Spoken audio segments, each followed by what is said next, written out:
d'une matinée comme tant d'autres dans la basilique du Saint-Sépulcre, mais aujourd'hui est le mercredi des Cendres, et vivre ici le début du chemin du Carême a une intensité toute particulière, justement parce que c'est le lieu du mystère pascal auquel on se préparera durant les semaines prochaines.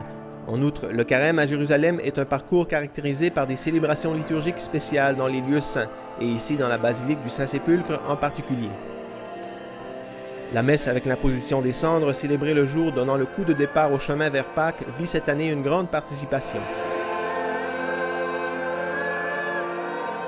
Ensemble avec la communauté franciscaine qui, comme d'habitude, préside et chante cette célébration eucharistique à 6h30 devant l'édicule qui garde la tombe vide, il y a des chrétiens locaux, des religieux qui vivent à Jérusalem et de nombreux pèlerins.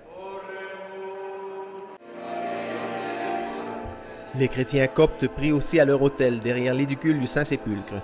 Le carême commence aussi pour eux, comme pour toutes les autres églises orthodoxes, car cette année, la date de Pâques est la même pour tous les chrétiens de toutes les confessions.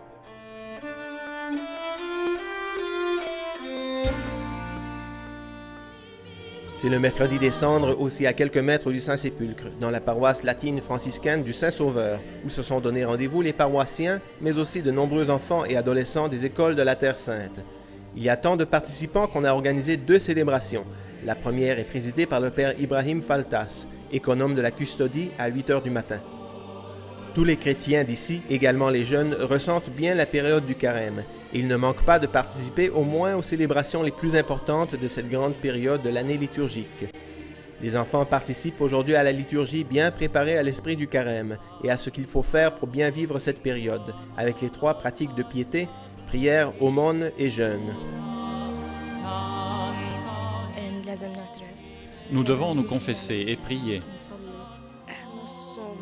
Le carême n'est pas seulement jeûner, c'est aussi faire le bien, ne pas parler mal des autres et aimer.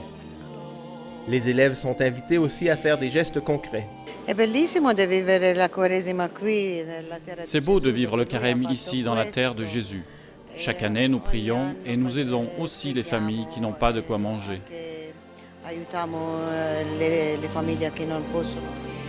Alors qu'un groupe d'élèves quitte l'église, un autre arrive pour la seconde célébration, celle de 9h, présidée par le père Firas, curé du Saint-Sauveur. La période du carême est un temps de conversion auquel nous sommes tous appelés. C'est d'ici, de Jérusalem, qu'est parti le message du salut qui arrive au monde entier. Et nous aussi avons besoin de la prière et du soutien de l'Église, nous qui sommes de la paroisse mère à Jérusalem.